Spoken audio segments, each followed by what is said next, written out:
the Jourdan Derouen podcast and has to be like, that's my co-host and that's my co-host. Is it on All right, we are Facebook? live. Yeah, it'll pop up here in a second. We are live, right? Getting there. Okay. Just give it about 30 seconds. Yeah. You gotta do that one. I'm into that. I see the live button on your profile picture. Is it? I I'm don't not see it on seeing this it. yet. There it is. Is it on yours?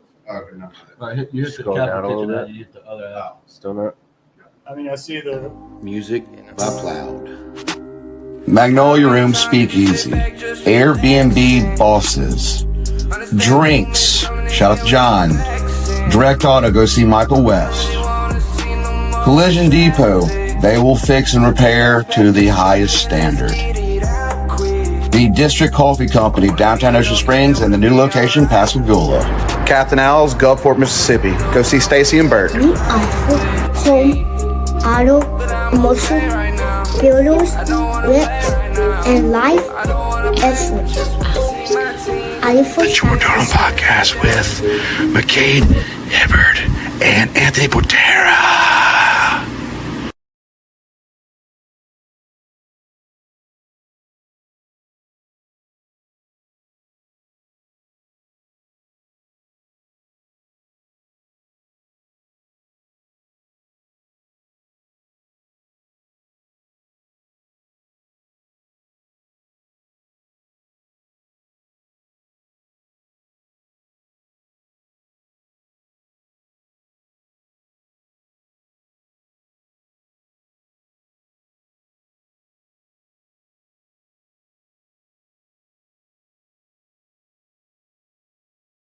Every said it again.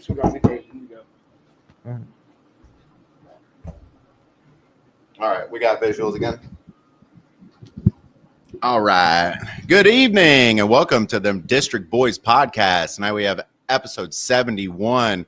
Our guest tonight is a 6-year veteran, 2 tours serving in Afghanistan, and he's a local comedy guru. He's the comedy guy on the Gulf Coast, Mr. Krangus Gillespie. what Let's go. I've never heard comedy guru in the same sentence. That sounds stupid. Well, I lost my Comedy train of thought guru. because of the camera stuff. I had another word for it, but I forgot. Yeah, let's do yoga in the middle of the open mic. But I'm gonna bang all your wives. Is that how a yoga cult goes? Oh, man. It wouldn't take long. You won't last 3 minutes.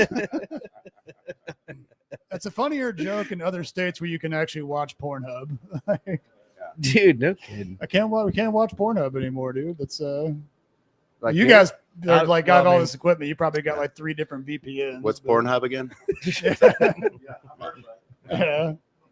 Well, let's dive a little bit into you being a comedian. Like, I read a little bit, you started, of course, you served our country, but you started doing comedy in 2013. Yep. What made you go, you know what, I'm going to try it? I don't. Sometimes people will ask me this at bars, like after a show, and I'm just like, I just told you all about my life. I don't want to do this anymore. But this is perfect. On my last deployment, we would have these like after people would get back, because I lived in the tent with the QRF, which if you don't know is the Quick Reaction Force. So it's like on the base, like the FOB or the PB. There's like dudes, the infantry that like if we get attacked, they're the ones that go out. So I lived with them. And we would have these little meetups like at night, just like smoke pit sessions. And it wasn't like I was doing sets, but we would all just share stories. And it was just like, no matter how bad the day was, no matter how violent the day was, like it was like, you really do start to see like, man, this is really getting us through this. And there was something holy that I found in that. And from there, I was like, I'm going to do this for the rest of my life in some form. And when we got back from Afghanistan, I got dragged to this little open mic in San Diego or in Pacific Beach called Moondoggies was the name of the bar. I got really drunk. They signed me up and I bombed. But I got one joke in, and it's a joke that I still do.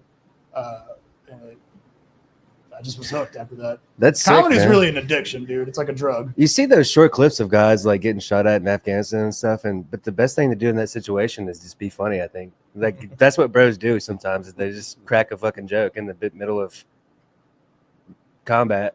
Like I don't know. It's just Get I shot don't know. at and be like, yeah, your mom. Fuck, yeah, you're fucking mom. Well, you Yeah. might as well make light of it. Those would have been back shots if it was your mom. Yeah. So, okay, you hit there, and then I read a little bit. Arizona. Yeah. You moved there to Arizona. Like you working at a bar, or I actually started working at a comedy club because I was like, I'm gonna try to figure out. And I didn't realize it was a blessing, but because the comedy club I worked at was a place called Stand Up Scottsdale, and we had a lot of people in Scottsdale or Arizona hated the owner of that place, but say what you will about the man, but he was really good at curating talent. Like I got to see, for free because I'm working at this place 7 nights a week or 7 shows a week. Guys like Mark Norman, guys like Tom Segura, people like Sam Morrill, like big people that since then have like really blown up. I got to see them, and like that was where it's not like I'm taking anybody's crap, but being able to watch the greats for free like that was like a college experience. That was like my college, So go into this is something I'm going to hit real quick. This is one of the questions I'll hit you on is how do you fucking write? Like what is your time to yourself to write these jokes? I know you don't just get on stage and just come up with anything. Usually I wake up, I'll doom scroll a little bit, jack off a few times. Dude, post nut clarity. Gotta have post-nut it. clarity. And then I'll just bang a few out. No, man, it's like I think it's good to if you get to a point where you can't figure out a new joke, go out and do something, live for a little bit and stop thinking about comedy. It's through those experiences is where you're going to get that writing in. Yeah. Like it can't be, I have never, and I don't know any comics, like good comics that can just like sit down in an office and go come up with a joke right now. I don't know of anybody that can do that. I do know, I will like formulate a joke. Like if I come up with a premise, I can sit down and like work it out. But typically I write from the stage. So like I'll come up with a premise and then just feel it out that's what that juke joint open mic is for. It's for people to feel out new stuff. I never promise that it's the greatest show on earth, but you will see the rawest form of stand-up at that open mic. Do you guys I'm sure you dealt with a lot of hecklers.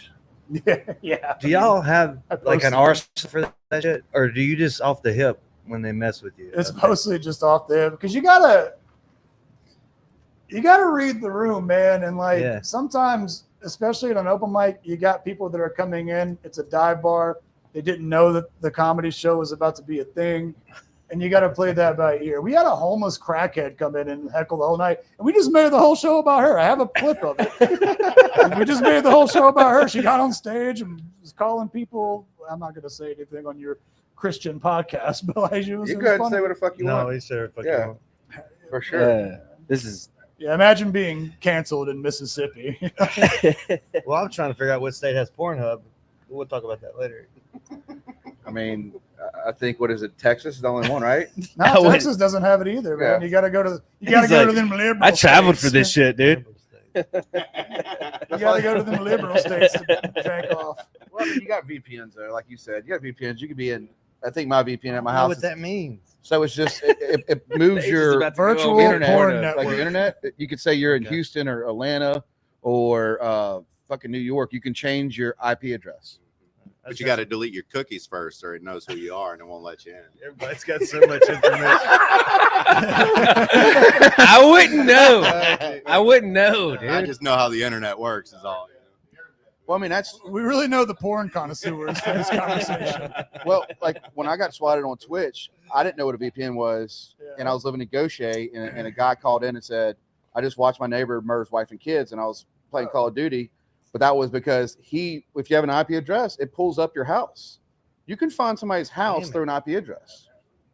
But I didn't know it was like 2012, 13. I mean, I didn't Yeah. know. It was sick shit. Now I have VPNs on everything. You remember like 2005 internet?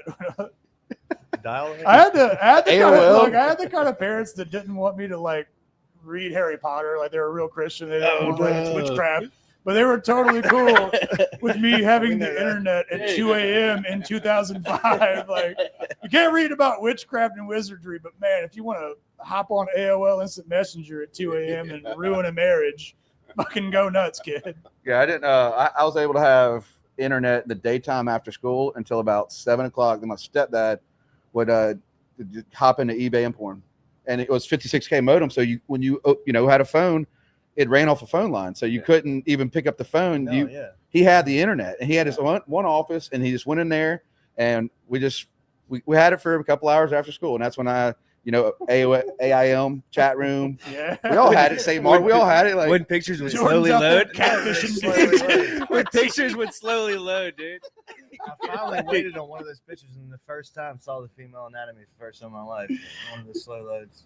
Really? The fact that Slow you load, just used too. the It word. took like a minute and a half.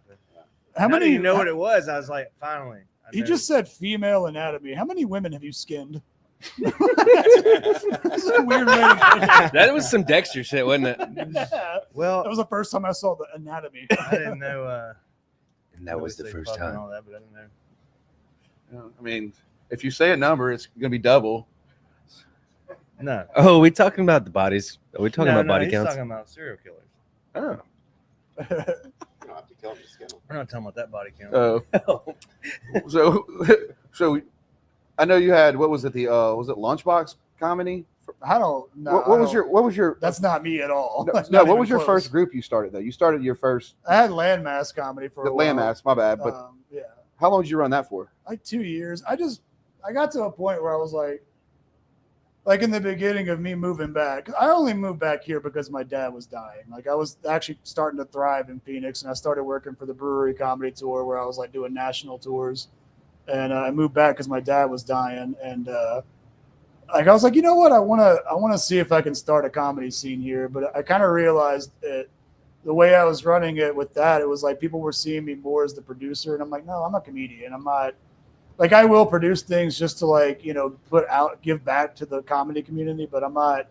I was getting hit up like constantly by comedians. Dude, if you ever deal with there's like a whole comedy underground network of comedians that just work like road dogs that just work the road, and there's just my inbox is full of those people. Like, hey man, you got spots? And they're like crackheads. They have the same comics in my inbox is the same as a crackhead outside the Dollar General. Like they're just like, yeah, I'll take 25. I'll drive from Chicago to do $25, and I'm like, dude, no, like I don't want to. I just got to a point where I didn't want to deal with that kind of stuff in my inbox constantly, and then dealing with the newer comics that really don't want to push themselves, but they want to get on the big shows, but they don't want to put the work in at the mic to actually grind and get better. You call them 5-minute queens. It's like a comic that'll get really good at delivering that 5-minute set, but then they always do that set at the open mic and never progress past that. Yeah, I can't book that over and over again. People will get tired of the same fucking jokes.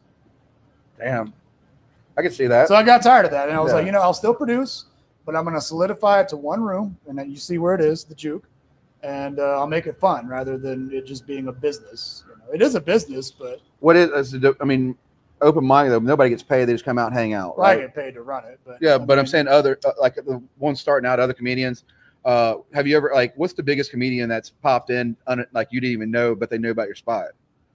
Oh, I don't have a whole lot of pop-ins like that. I mean, there's a guy named Ernie Kinnemer that comes out a lot, and he's like kind of an old school legend. Like the first time I met the guy, I didn't believe him, but he was telling me all these stories about when he used to work the Comedy Store, and he would drive Jim Carrey around. I didn't believe him, and then I saw pictures, and I was like, oh shit, this guy. His story was that he got independently wealthy and was like, yeah, comedy doesn't pay me enough, so I'm just gonna focus on he was doing day trading and he blew up on that. But he comes out to do comedy as a hobby now, and I see him every once in a while. But other than that, I have had Yoshi Obayashi came out. He was already kind of looking for a gig. He's been on Joe Rogan's podcast a few times. But we planned him right after COVID. Right, it was the first show we did after COVID. We were opening things up, and he came out to a packed audience back in 2020. But other than that, there's not a whole lot of drop-ins in Mississippi that you're gonna get. Definitely not. We do. I mean, we've had big names, but that's been planned. Yeah. I mean, how have you ever approached the casinos to I know the juke's your spot, but as a casino approached you and be like, hey, Krangus, let's do some shows. Yeah, a few of them have. I won't name names, but a few of them have. But it's they want me to do the center bar. This is the problem. A lot of bars and casinos in town, they're used to the music scene and they think that it books the same as comedy, and it doesn't. Like, could you imagine like a comedian at the Center Bar? It's like slot machines, and I'm just like, look at that dipshit losing that money. I would, if I should take those gigs. You really should. Most people losing. That would be fucking hilarious, I dude. should be Yeah, if you could like move around the bar. look at him look at him lose his mortgage right now. Like, I mean, I could. that'd be easy Center Bar would be good if it went back to like, remember when it had the like $5 blackjack? yeah, Like when Nick was working there early days, they used to have $5 blackjack at the Center Bar. yeah. That would probably be perfect there. No, because it gets too many distractions, you know, like like I would like to do the theaters. The thing is, the theaters is where like the Bow, that's where they put Tom Segura, and that is all booked through Live Nation. So, Yeah.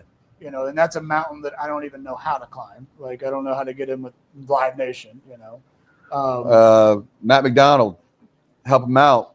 Matt's the director of the Coliseum. I actually got to meet the executives from Live Nation for the Crawfish Festival. Okay. They actually booked that. So I actually got to meet like 3 or 4 dudes. I can reach out to Matt McDonald for you. Like they've done. Is almost, he cool or is he like a Diddy type? No, he's cool. Do I have to bring lube to the first meeting? Like, he Live Nation just seems like a dark, ominous thing to be like. I mean, it's a big company, but Matt's been a part of the Coliseum for 40 years. Okay. And on side that, he does all the concert T-shirts for the Wharf. I mean, he's a big Alabama fan. He's got a Thunderbird that's maroon with Alabama stickers on it. It's about I don't care about any of that. Yeah, well, that's about as far as he gets. Matt always wears Alabama, but he has connections and probably something that, I mean, he has this thing called the locker room in the Coliseum. I don't know if you've ever seen it. Isn't that like the bar where like that's the bar, right? Yeah, it's like like a lounge. Yeah, the blue room. But Yeah. I'll reach out to Matt for you. I mean, Right. but This he seems like not a podcast conversation. yeah, but it's fun. But I mean, Matt watches this, so he's gonna. Yeah, you're all right. probably reaching out to him right now. Yeah. I mean, we did when I did Sam Donald. I reached out to Matt, and Sam got booked on the show. I thought that was cool. Sam's from here, and it's like, hey, I got a Friday spot for him. Matt McDonald, what's up? Yeah. There you go. I'm pretty. Well, Matt's always done what's made the Coliseum so successful is like you said, like how you're doing Juke Joint, where you're the up and comers. Yeah. So Matt books like Cole Wetzel 3 years before he blows up because he can afford them, but he gets him in a contract a year early. That's pretty smart. What I will say is that like the difference between me and like any of the bands in town, like a lot of bands, and look, I'm not talking shit, but a lot of the bands have gotten used to just like playing places that have a built-in audience. I can't do that. I have to promote to the comedy audience, because if I come in and I'm just background music, that's going to be horrible, because everybody's going to be like, I came here to party and I have to listen. I have to shut up and listen, like, because that's a comedy. You can't like talk over the comics, you know. It's like you got to treat it like a movie to a degree. I mean, and believe me, I do. Heckling is cool as long as it's participatory, you know. If it's just like sometimes people just come in and want to talk over it, and it's like, dude, come on, get out of here. Like, we're trying to. There's like 30 other people that are trying to like get something, and you're fucking this up. I would never. But like that means I have to actually promote. A lot of bands don't promote. It's because they're playing places that already have people that'll just be there. It's background noise, but I can't do that. What? Go ahead. I was saying, you gotta be an idiot to fuck with a stand-up comedian heckling. If you're in their area, bro, like you can turn the whole crowd on a person. Oh, yeah, I mean, it's definitely. I love watching. I would never do that. Happens to That's Cat fucking Williams or crazy. some big names like that. Like, Well, you can. suicide I've got there. plenty of Park. videos on my. Let's Facebook talk about reels. Flowers. Yeah. Flowers. The one fuck is that this came going? on the stage. Oh, yeah. Oh god. She came like at the Juju one. He has a video out where he was doing a set and she was getting offensive, and he's doing a set. He's a comedian. You know, he's fucking a comedian. A lot of cussing. It's his show, so it's like he called her out a little bit. Was like, you know, what I forgot. Could you go play that a little bit? You said something to her, and then she came. Jamie, can we pull that? No, but she came up on the fucking stage. Yeah, she tried to. I put think her we hands can. on me. Well, I she think we actually did. She did shove me, but security. We got can it actually out. pull it up. Yeah, I didn't actually think she was going to do that. I'm not going to lie. that's a success. But she, you know, she actually, we kind of became friends after that, and she became. We put her. I did her every year. I do a roast battle competition, and last year I made her one of the judges. Like became friends after that. It was a typical hecklers are just drunk people, and that's all it was. But she was there with her boyfriend, and I did a joke. I was doing a joke about like sex ed, and she was just kind of being chatty, and I said something. Oh, because in the punchline I say, when I was a kid, I thought girls had dicks too. I didn't realize that there was such thing as a vagina. And she was being chatty, and I was like, yeah, Flowers, like I thought you had a dick. And she hears that, and I guess she took offense, like thinking I was calling her like a trans thing. And I was like, no, I'm just putting it in your place because you won't shut the fuck up all night, you know? And then she just kept going, and then she eventually tried to go. I found out she was like a wrestler. She does like wrestling. also, Oh shit! also, I don't know if you realize, if you really follow that story, she was also a furry at one point, and I got death threats from the furry community. Imagine being like death threatened by a guy that dresses up in a raccoon suit for like a living, I guess.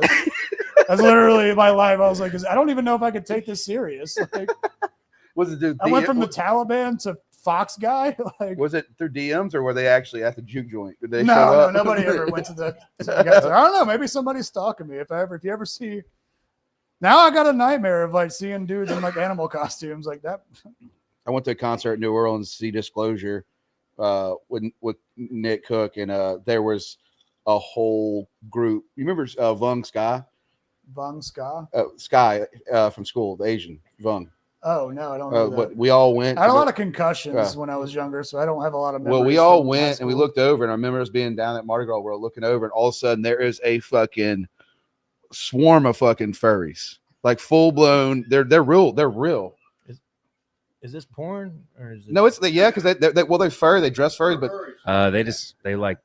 they like don't animals, I guess. Like no, they film stuff. They want to dress up as animals and. But I thought it was just a costume party. Yeah, it's like cosplay. Oh, but some no, of these people dude. take Well, it no, to furries- another furries level. is like you know? it's all the costume parties all the time. Yeah. Basically, like it's all day. Like, And they're making out in the front stage, and oh, dude, it's sort of a sex thing, but yeah. it's- they're grinding Oh, yeah, on each it's other. weird, yeah. Is that Yeah. what that song? But they're What Does little- the Fox Say? They fit Is into that the what that was about? LGBTQ. But Man, they're- that's a they're good like- question. but they're Groundhog like Gang. I didn't their mean- character's called a fursona. Mm. Like they have like a specific costume that they wear. Like this is a dog that they. I'm a do. cat. It's called a fursona. All right. It's a thing. Can you share a screen and try to pull up a furry? So, do you remember the song? What does the fox say? And like for 2 years, every bottom child down dressed there up like says, a fox from that presentation. song. Yeah. Is that reflect that? No, that's just kids being kids. But these are adults that never grew out of that. but So then they these are made it- kids that are going to but be then they furries sexualize later. it. It's real weird. Oh my God, it's- Pull up on Google like- wherever you want to search one. Man, if I wasn't already canceled by the furry community, they're gonna get me. People now. got to see these furries. But we are also educating everybody on furries because I just learned a lot. Yeah, that's a thing. It's got to see some furries. It's wild, and their costumes are super expensive. It's Yeah, not like they'll cheap. spend Yeah. like a couple grand on these guys, and that's like a low end What's the of difference what they'll between spend furries on and- these. Yeah. It's like they look like the Disney World costumes, like the ones that they got like cameras in the thing. Yeah. Like Oh, yeah. They spend money on these costumes. Yeah, it's not cheap at all. Is that good? Yeah, it's worth seeing. Yeah. We got mics over here. All right. What's going on? They're trying to pull We're up gonna pull up some furries. furries. Yeah. Oh, you can no. just open another Well, if tab. you can go to Trinity's page. Like, it's not that hard of a deep dive. She has pictures. That's how I found out. And I don't talk to her very often, but we are friends now after And that. Trinity is flowers. Yeah, she's the one that Was she rushed wearing the like a stage. flower dress or something? And No, that's Oh, like yeah, her. yeah, I think fursona thing. Oh, okay. She goes by that. She wasn't in her. God, that'd be crazy if she was in her thing that night. But no, she was just in her human form. All right, cool. That's her alias. So right if you're gonna share- Yeah. But it's not porn. All right. I mean, there's a porn category for it. Sure. There is Yeah. that, but it's not inherently porn. I'm wondering what AI is going to do with this. you seen the guy that Porn. does the audio, I know. the like Porn. audio tone Porn. thing where he Got just it goes dialed around the in. crowd Furries, and it, like porn. echoes. Like So I've yeah. seen that. So It's here's- cool. It some seems of it's like a funny, thing- but then it gets kind of repetitive. Yeah, that's why Oh, it's yeah. a gimmick. We're gonna have to get there's a gimmicks monitor like that one in day comedy so where we it's can- so like, we can this see is this funny stuff. for You would 10 need a minutes, monitor. and then it's like, Yeah. all right, what else you got? Yeah. You know? Yeah. There's your furries, people, for the viewers out there in the, Oh, in the wait. internet. Is it on the screen? Yeah, here, I can There's turn the around furry for y'all. community. Yeah, Oh, it yeah, was yeah. producing it. I was hoping that Oh, we would okay. shield the community from this. Like, No, I It's think, I okay. think they have a right to know they have a right to know. There you go. what's Yeah, going on. Freedom of speech. Thanks, Jamie. I'm in the wrong place. I think it's. It was the first time. That's what I'm saying. Like it wasn't like a Halloween spirit store, Spirit Halloween. It was like full blown. Oh wow. Had like cut tops. They like custom everything. Like I remember one was like a cat, but she was like almost like a bathing suit, all made out of fur. Yeah. And I look over, and I was like, I remember looking over at Nick, and I'm like, what in the fuck's going on? And all of a sudden, two girls start making out. Well, so I mean, Wait. okay. Jordan, What? how many cups? I don't know. Yeah. Oh. What are those girls up to Two girls, nowadays? one cup. Dude, we got to get them on the What are pod. those ladies up to? That's a podcast. No way they're alive. There's no fucking way. First time seeing that video, I was at Brandon Bailey's house in Virginia City. Shocking. Virginia City, that is a deep track of the Gulf Coast. Oh I used to have my God. birthday parties at the Virginia City Lounge. The Virginia City Lounge, the hidden gem of the Mississippi Gulf Coast. Oh my God. I've been there once, and they thought that I was like, I grew up in Latimer, but they thought I was from the city. Like, man, look at that famous city boy. I'm like, I'm not any of that, dude. Like, do you go there still? No, my buddy's aunt Priscilla, she passed away, but she used to own it. Okay. So she would just always throw a birthday party. It was $2 beers, so everybody just piled in, and then it was BYOB, so that she charged a core charge for bottles. So like corks. I never partied in Latimer. Oh, dude, it was fun. I grew up in Latimer, man. Yeah. Jim Ramsey Road. It's what you think Virginia City would be. It's just a cinder block building with pool table, dartboard, a jukebox. They do karaoke though, and that dude's Yeah. into it. But it's a cash bar. Yeah. But it somehow, some way, because it's Latimer, it's the only bar they have in there. I think that place stays packed. Karaoke fucking kills it everywhere. That's true. Like, That is true. Well, certain areas do better than others. well, yeah. Have you ever been to the Stagecoach? I think one time. I mean, karaoke kills. I mean, karaoke does kill. I mean, I've Well, it don't I've work done on it. the strip right here. Is what I'm saying. Oh no.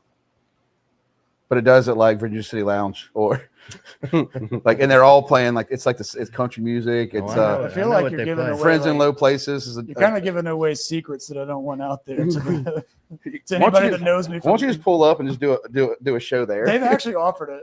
They have I offered wanna it. be there if you go. There's a guy that used to bartend there that was like, dude, you should come to a show. Isn't that where they do midget wrestling? No, I wish. Dude, midget. We've looked into that. The midget wrestling guys are real expensive to book. Yeah. Like, they're not cheap. No, they're professionals. That's a Yeah. professional production. Yeah. Yeah, it's legit. There's a bar out in Moss Point that does one. That's pretty good. It's a good show. Really? Yeah. Brad. Oh yeah. Tell us Oh about yeah. it, Next Brad. one comes into town. We're taking the limo again. Hey Craig. We got some volunteers. Yeah, we took a limo last time. It was awesome. I went to one. It used to be called Nate's, but that's a poorhouse in Gulfport. Oh yeah. And they had a midget wrestling there. It was one of the craziest experiences. Dude grabbed my leg. Like, You were wrestling? no, I just sit at the bar. Just came up like they just, because Nate's wasn't so big, so they kind of had a small stage, but they would just come around while you're drinking and fuck with you. That's what they were doing. When I lived in Arizona, I had a really close friend, and we were kind of had a casual thing for a minute. That was a little person. And one night I was smoking weed at her house, and we go outside and we're high, and we're walking our dogs, and the cop rolls by, Scottsdale PD. So us being high, we're like, oh my God, do you think he knows? But he like rolled down the window, and I swear to God, and he sounded like he was also baked. He goes, oh shit, I thought that was a toddler, and then just rolls off. Like, it was the most disrespectful shit I've ever seen. Well, I have a friend, Angela, and I'll say this to her, the midget wrestling, but she came on the podcast, she talked about it, and they like being like dwarf or little people, and I was asking her why, and she said, but back in the day during the circus, and I love you, girl, because you're an amazing person, but like back in the day of the circus, they used to pretty much buy them, and that's how the name midget came around, because they were part of the act. Yeah. Like they were right there with the animals, and that's like that was like a big thing, because they would literally, back in the day, you could buy them, or their parents would sell them off, and they'd have to work the circus. It's fascinating. It was like hanging out with her a lot. Like I could kind of see like the plight of the little people, because like people, we'd be hanging out and people would come up and like rub her head, do like they're drunk. Yeah. They do the good luck thing, and like, or people would like snap pictures, and it's like, dude, like fucking leave us alone. We're trying to eat a burger, at this place. Dude, didn't Ashley say the only way they can have kids is if they get with a regular? Well, Angela said she said that if two dwarfs get together, there's like a 50 or 70% chance that there could be like it won't happen. The baby will die. Yeah, So it is possible that's for a crazy. little person to have like a normal child. Like Yeah, and that's the situation. But when I found that out, I'm like, oh shit, and then I start pulling it up, and it's true. It's like that's why like the word, which it's promotional for midget wrestling because that is a brand, especially the ones the micro wrestlers. Yeah. I mean, it is a big production. It is. Yeah. Was there a donkey show after that? Wow, just brought out the donkey show. What a way to follow It's in the that. same category. I went to one wrestling stuff I did down here. I don't know if they still do it. Is it Diamond Wrestling, Diamond Championship Wrestling? Yeah. Have you ever done any kind of like stand up at a local wrestling event? Yeah. Yes, I did. It wasn't a local wrestling event, but it was a local ring over in Bay St. Louis at the Gulf Coast Wrestling, GCW. They got like a ring with a bar, and I did it. I didn't do wrestling, but I did a stand-up show there, like in the ring. And I'm trying to talk to them about, I want to get up there and announce for them, but they have, the way they work it is like wrestling has like different tiers of how to like level yourself up within the community. And one of the ways you pay your dues is by doing the announcer work. So that's why it's like, well, I'm trying to give other people, like the people that are trying to work their way up, shots, but I think I'd be better at it just because like, I mean, do you have a spotlight over you? yeah. I mean, you're ring announcing and like potentially fuck being yeah. a part of like getting wrecked in some form, I'd like to go to that. You need to reach out to him. I mean, and again, that whole process started because of Trinity, like because of her rushing the stage, and then me getting to know her, and I find out she's a wrestler. It was because her Facebook name is Trinity, so that's how I know her. But Flowers is a wrestler, and we started talking afterwards, and we made peace, and then we got this wrestling thing. I was like, let me check it out, and then we did stand up in there. You came to that, And she choked you out. Yeah. Brad's just everywhere. Brad, are you everywhere? Brad. that one was staged. But Yeah, the yeah. other one was not. Yeah. Did it hurt though? Not the one. Well, the first time security got her out before anything happened. I wasn't expecting her to actually put her hands on me. I was like, she's walking up here. I thought she was going to try to take the mic or something, but she did kind of shove me. And I was like, oh, you kind of see me pull back a little bit. I'm like, in my head, I'm like, I'm not going to like knock this girl out. What the fuck?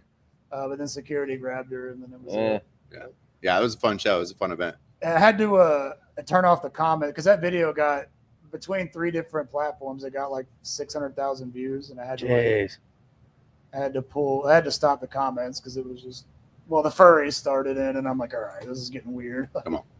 And I don't care how good the content is. Once it hits that 6-figure range in numbers, you got to turn the comments off, man, because no matter how like wholesome it is, people are going to be hating on it. Oh, for sure. Yeah. For sure. You'll always So have do you those. read all your comments? No, not when it blows up like that. Like I have one going viral right now, and it's the one where I had videos of different houses in Gulfport. I don't know if you can see it. Yeah, those are real. Like that's my neighborhood, by the way. And there's people in the comments because it's like a black neighborhood, and there's like people in the hood like stay up out of our city, white boy. And I'm like, all right, I'm just gonna turn the comments off. I'm not like. Damn, dude. They probably know exactly where you live. Nah, dude, I've been pretty good about keeping that shit secret because. So you don't at all want to like fight a furry? Like, No. Because if I win, then I just yeah. eat an animal. If I lose, then that's that's a more no-win humiliating. situation. Yeah, you're right. Plus, they got that's like a whole face mask. I don't get a face mask. They have like protection. Yeah. It's like when you see NASCAR drivers get mad at each other, but they try to punch them with the helmet on. Like, Headbutt. okay, whatever, Jeff Gordon. Do you feel like you serve 2 tours? Do you feel like the comedy scene for you is kind of like medicine for you, especially being back home? It was at first because at first it was more about just kind of partying and figuring myself out. But then eventually, I was like, no, let's turn this into this is what I do for a living. So it's not that way anymore. And there's a lot of comedians when they start off do the comedy is therapy for me. And it's like, nah, bitch, therapy is therapy, dude. This is not going up to a bar full of drunk people. That's not your therapist. And that's when you hear about comedians, because we have a pretty high suicide rate. That's why, because they treat it like therapy and they're not actually getting the mental help they need. Like, so no. It's pretty rough Yeah. at night at some of these bars, though. I mean, if you're doing not making any money, driving over, a few dollars in your pocket, and you got like I said, a drunk person, especially if you're your first time on stage, you got a person going, "You fucking suck," or "You get off the stage, you fucking loser." The weirdest one that I've done comedy 12 years, but it was actually in Long Beach, Mississippi. It's not a bar anymore, but it was called Poor Judgment, if you've ever been there. Wow. Yeah, there was a bar. We had a show there for about a year. That was our. So In we the actually had middle- to lease their. We sold that to them. To Tan. Yeah. In the middle of the show, it was pretty rowdy. It was a good rowdy. But in the middle of the show, this girl took out her titties and went, "Hey, funny man, you want to take a shot of my breast milk?" And she had this is like a premeditated breast milking. Like she had a shot ready. But there was like a bunch of bikers that would come to this show too. So at that point, they're like, "Yeah," and I'm like, I got to do this. And I got a girlfriend, so I was like, "Is this cheating? I don't know. Like, I can't." You did the shot. Yeah, of course. I can do it when you got a fucking room full of bikers, you got to take the shot at that point, dude. Dude, You that know? was our spot. Holy shit. Yeah. It was ask like for warm almond forgiveness, milk. man. If you wanted to know. I know. Look, I put two and two together. That was their old. So that was their Dude, old. that was our restaurant. old spot right Yeah. We there. sublet. We Yeah. sublet to 10. Yeah. So Eagle Island is their. They had a daiquiri shop in Long And Beach. that's sitting there doing milk shots in there now. Yeah. Yeah. Well, They we got- found, that we bar found is a a lot of sushi shit on the place floor. now that's actually sometimes pretty when we good. walk. Yeah. But How long did y'all run Eagle Island for? well, 5 years? we own that lease for about 12 years. 12 years. Yeah.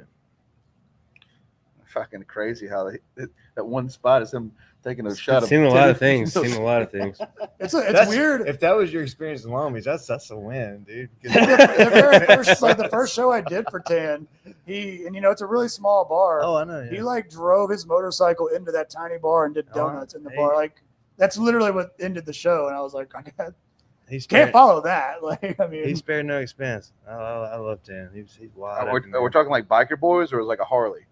like biker, like Company bike. I don't want to say their names because they don't like media, but like bikers. Like, That's fucking crazy. What's the longest set you do? Like how I long do mean, you an go? hour, dude. Comedy's An not hour? like a marathon. I mean, there's people that think of it as that, but comedy, like an hour is really like when you're doing headline spots. That's the max. Yeah. I mean, it's like a movie, dude. You don't need a show shouldn't be any more than 90 minutes.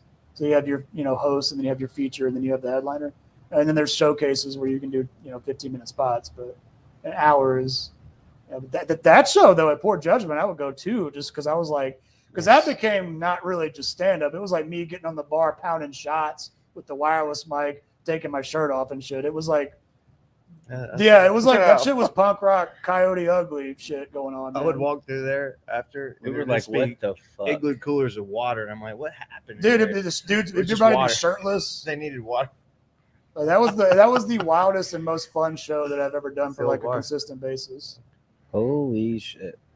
Well, How many hours do you spend doing stand up now during the week? I know you're a comedian, but you're putting on a show. But you give yourself about 4 or 5 hours of just like new material, or are you sitting there just working on and sharpening your material you have now? So the Juke is where I come to work out that new material, and then typically on the weekends I'll book shows in like New Orleans or Florida.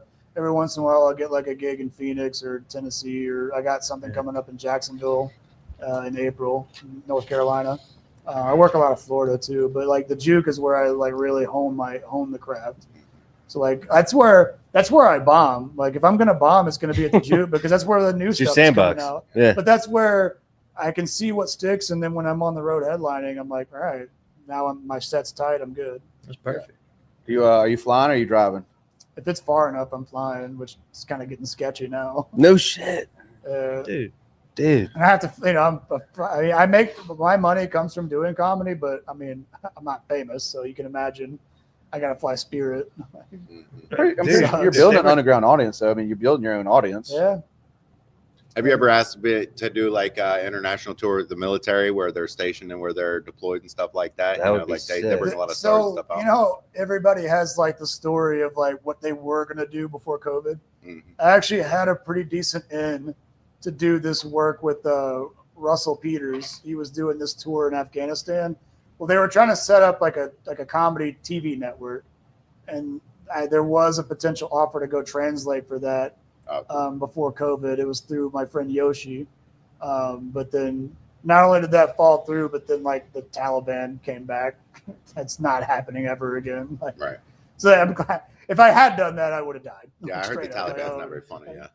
Because like when that was supposed to happen was right when like that whole government that we set up in a foreign country just collapsed in one day.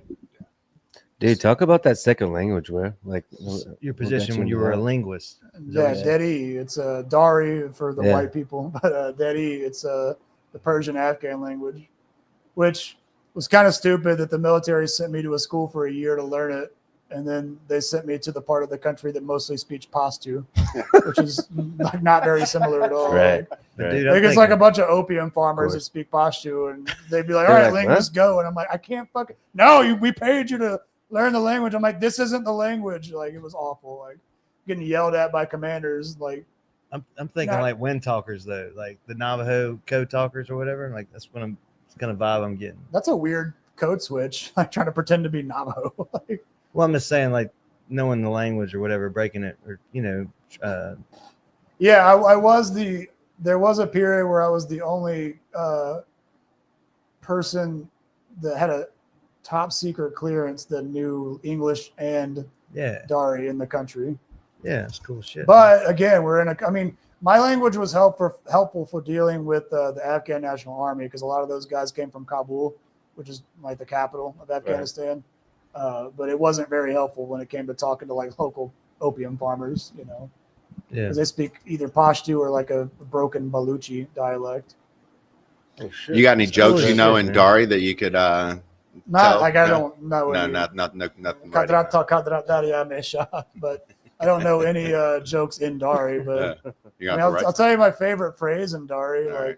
only discipline. Only discipline. Okay. Fakat in the butt. Okay. How do you remember that one? I do have a funny story about man. We had a situation where PSYOPs, which is the people, it's basically propaganda. They make these posters, and we had a situation where they tried to they wanted to make a poster to win the hearts and minds, and the poster had a picture. It's like a flyer of a male Marine holding this little Afghan boy, like a little kid. And on it, at the bottom, it was supposed to say "We care," but in language. But they didn't. I don't know who they got to do it. I don't know if they just tried to Google Translate or something. But whatever they did, they didn't properly translate it. All it did was put like the words "We care," but in their alphabet. So if you phonetically said it, it said "We care." But the problem with that is "Kir" in Dari means penis. So now, like all over a village in Afghanistan, is a poster of a Marine holding this little kid that just says "We penis." Like, And they want everybody so pissed off. I was able, by the way, I What was the able to fuck? catch this before it went out into the public. But Oh, I'd have kept We'll my see. mouth Probably shut. saved Yeah. shit. Who knows how many lives? I mean, retaliation on that. I mean, imagine what a time that would have been if the Taliban was like, "We're gonna penis our kids." yeah, Well, y'all are doing it too. yeah. so- We're like, no Yeah, one does this but Taliban- us. I don't know if y'all know this, but the Taliban had a thing called Chai Bazi, which is where they fuck little boys, dude. It's a thing. It's like a legit because women are only seen as like this is how we give birth. They're not That's it. seen for pleasure. So you can look this up. It's a whole thing. Chai Oh, wow. Bazi. The whole movie Kite Runner talks about this. Like, but it's a very well-known fact within the Kite Taliban Runner. communities. Have you seen that movie, Paige? Kite Runner? I don't know. I don't think so. It's it's similar. It's just situational homosexuality that's similar to like I'll probably the turn it Catholic off. Church. I mean, Yeah, Yeah, no Let me shit. pull it up and screen share it. Just kidding. 2005 internet coming back. There's some shit. Once I learn the plot, I just turn it off because I don't. Sounds pretty fucked up. Yeah, I mean, then you're gonna make a movie about it. I mean, and it's I mean it's is it like I mean it's common though, so it's like in that situation everybody knows about it. It's not it's as common as like, and you got to compare it to like the Catholic Church doing it. It's the same power dynamic and it's the same like frequency, I would say. Oh shit. Yeah, it's the same vibe of that. Like, you know, people in positions of power. It's like a flex to have like a bunch of, because what chai means tea. So the stereo, it's not even a stereotype. It's like they have they're like well off Taliban members have like boys that serve tea at these parties, and that's what their other job is like pleasure. It's a whole thing, dude. Yeah, it's disgusting. Fuck, I have no fucking. It's a war, and I am a very peaceful person after that, but I have no. Fuck the Taliban, dude. Fuck those people. Oh shit. Fucking for sure. Kind of hit on some questions. I feel like the furries are going to team up with the Sure, Taliban to now. follow that. They're gonna They be got like, a you know what? Maybe raccoon. the Taliban has good points. That'd be like Rocket from the Guardians of the Galaxy. Yes, You'd have a dude. raccoon with a grenade launcher pointed at you. That'd be I don't cool. feel like I'm being that ridiculous by saying fuck the Taliban. I think No, that's- no. It's a little I'll racist, say but too, we fuck like- the Taliban. Yeah. No, fuck them. Yeah. Especially in that situation. So what made you leave? What was the story of you exiting, like full blown, like Getting out of Afghanistan? No, the military. My time was up. I mean, no, the I military? wasn't supposed to be there forever. I had a crossroads where I was like thinking about contracting because I got good with this system called Palantir, which is used for clandestine things. And I got good with that. And I was going to contract with a few companies and then work my way up to getting a degree in counterintelligence and then working my way up to one of the 3-letter agencies. But they basically, this is what they do. When you are a first time enlister and they give you a top secret clearance, because a TS clearance, they spend a lot of money to do a background check. Like I had neighbors, they make you list every person you ever met. And I have neighbors every once in a while that'll be like, hey, like a few years ago, a FBI agent was asking about you. And that's how the top secret works. And because of that, what they do is they stagger it to where your first enlistment is how long that TS goes, because they don't want to lose you because they spent that money getting your TS clearance. So because they want you to re-enlist. So basically to do that, now when you re-enlist and then you get your TS again, it lasts a little longer, but it's kind of like your passport. If you get it when you're a kid, it's only like a 5-year, but then later it's like a 10-year. But they wanted me to re-enlist. And at the time I just did 2 back-to-back deployments, like combat deployments. I was like, I can't do this every fucking year, man. Like I'm tired of it. So I, did comedy instead. There's a parallel universe where I'm still out there doing that shit, but or maybe dead. But It's fucking crazy. Yeah. it gives me like it's like I can't regret like there's PTSD that goes along with it, but I feel like time has healed a lot of that, and I feel like also like that's why drinking isn't really much of a thing for me anymore, just because it's just a horrible way to deal with that. But comedy, I mean, I will say in the beginning, comedy did help because actually talking about it was a lot easier than, hiding it away. Yeah. Oh shit! So I mean, you had a career path that was, I mean, I would say if you did re-enlist, they probably gave you a good bonus. I mean, because contractors, I would have re-enlisted, but then eventually done this, and contractors were getting like $200,000 a year for doing that job within that and I did have connections within one of the 3 letters, and I did have connections within like operation analytics and I can't remember the other one. What's it called? Triple Canopy. There was a few people that I knew within that community, but I just didn't want to have to re-enlist to do all that over again. Plus, the main thing about getting a top secret clearance is like the biggest thing that will stop you from getting that clearance is your credit. I don't know if people know that, but Your credit score? Yeah, your credit score. That's a big deal No because shit. the idea is that they don't want you selling secrets to pay off debts. Oh, right. Yeah. You can have a shitload of debt and still have a good score. Yeah, well, yeah, but it's, Yeah, but you're less of a liability. yeah, they just Yeah. its credit score is a big deal for top secret clearances. and you're enjoying where you're at now, and back home in South Yeah. Mississippi, Yeah, dude. creating a comedy scene, and I want to create something because, like I saw, I started in Phoenix, which is a much bigger market. I would work LA on the weekends, which is a huge market. And, you know, and I have gone to Austin since that blew up because, you know, Austin's weird because like, it feels like a comedy festival 24/7 because every single bar on 6th Street is either a comedy club or it's a bar that does comedy at some night of the week. It's wild. Like, and I'll like walk around like, oh, I know that guy. I've worked with this person before. And people tell me I should move there. But when I went there, it was like, it's real bottom heavy because it's like the new Hollywood. Like every young comedian moved out there thinking, man, within 6 months, I'm going to be Joe Rogan's best friend. Yeah. So you see the people that are still bright-eyed, and then you see the people that are like, oh, I hate it here. Like the people that their dreams have been crushed already. And I'm like, I don't need to do that. Like Tony Hinchcliffe, and more power to him for doing what he did with Kill Tony, but I want to build my own thing. And I want to build it on the city where I fucking was like raised. Like, fuck that. Like, I don't want to, I'm not trying to do comedy. I'm a leader. He kind of popped out of nowhere, didn't he? Hinchcliffe? Yeah. Well, he started at the Comedy Store and then just built that show up. And then, you know. Kill Tony's been around for how many years, do you think? Really? It just went at least 10. Viral. It just But it started in the belly room of the Comedy Store when it was just like because the belly room is like their sandbox room at the store where like new ideas form, and then it just grew from there. And then now it's at the mothership. Now it just went viral, yeah. Austin sounds like for comedy that Nashville is the country music. Like it's just so saturated. Yeah. It's real saturated. Like I'd just be another guy I think there. you're in the right spot because we need it here. Need it. Yeah. Well, it's like, we need it here. And that's the thing is when I'm here doing shows, I feel like when I'm performing on stage here, I feel like I'm really reaching out to people that need to hear what I have to say. Whereas in Austin, it's like it's like every show is an audition. Mm-hmm. And I don't like that feeling. Like I don't want to feel like I'm having to audition in the hopes that somebody will notice me and get me on something. I'd rather do it here, and I'm playing to people that I'm really trying to like.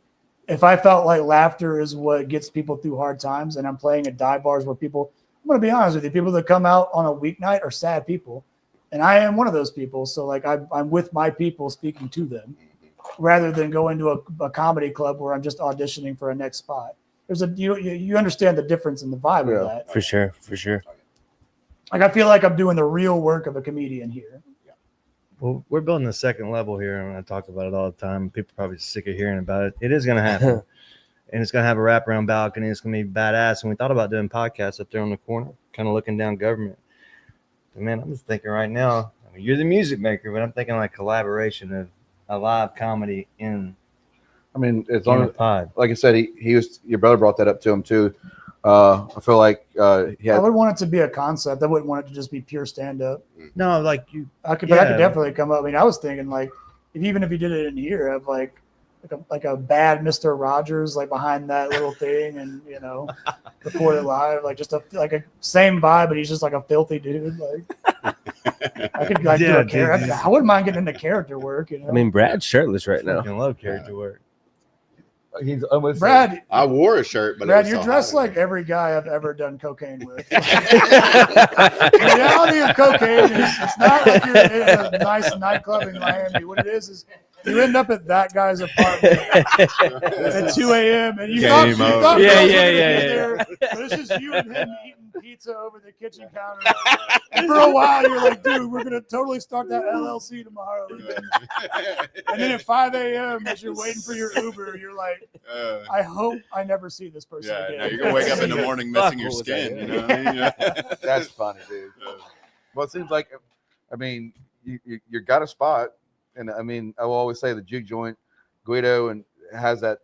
It's a home. I mean, Guido and I would like to give a shout out to them about a lot of things because that's been my home in comedy for a while. Camera. And like that, it's the only your camera right there. Yeah, tuck to Guido right there, baby. What's up? That's the only place that I've worked where they've act like as a comedian where I feel like merit actually has worth. Like it's the only place I've ever worked because I've always said to comics like. The price you start with at the venue is the price you end with. Like, so always make sure you tell a person your price. But they've actually given me raises over the years, like without me asking. They're like, "Hey, time for a raise," and I'm like, "Hell yeah!" Like they actually do value merit, and the best part about it is they don't get in my way. They just look at it and go, "We see the numbers. We're happy with this arrangement. Do whatever you want as long as the numbers stay consistent." And I like that kind of work. So. For all the years of like us working together, let's keep this going. And thank you to Guido and Trench at the Juke Joint. Yeah. All right, it's a good send off. A good time. I think it's correct. It's Krangus.com, right? Krangus.com. I got all my upcoming shows on there. And I do have Roasting the Coast is the big thing that I'm building as a yearly event. We did it last year. It was successful. It's a 3-tiered event where we have the first 2 at the Juke. That's the preliminary rounds. Whoever wins that goes on at the Mary C. O'Keefe for a $500 cash prize, and they'll be opening for potentially a big name this year. I don't want to say who it is until it's officially a contract, but I am in the writings with a person that is interested in playing here. So big name. Yeah, dude, I love it. Awesome. Well, thank you for coming on tonight, Live in the Krangus, district. and- Thank y'all so much. Yeah, good time. Y'all have a Love you wonderful guys. night. We'll see y'all next Tuesday for episode 72. And Friday for Mardi Gras, the night parade, the district in Ocean Springs will have the window open. So come get drinks tomorrow night, Mardi Gras parade. Dude, Yes, y'all sir. probably do really well on those. Yeah, Espresso man. martinis. For sure.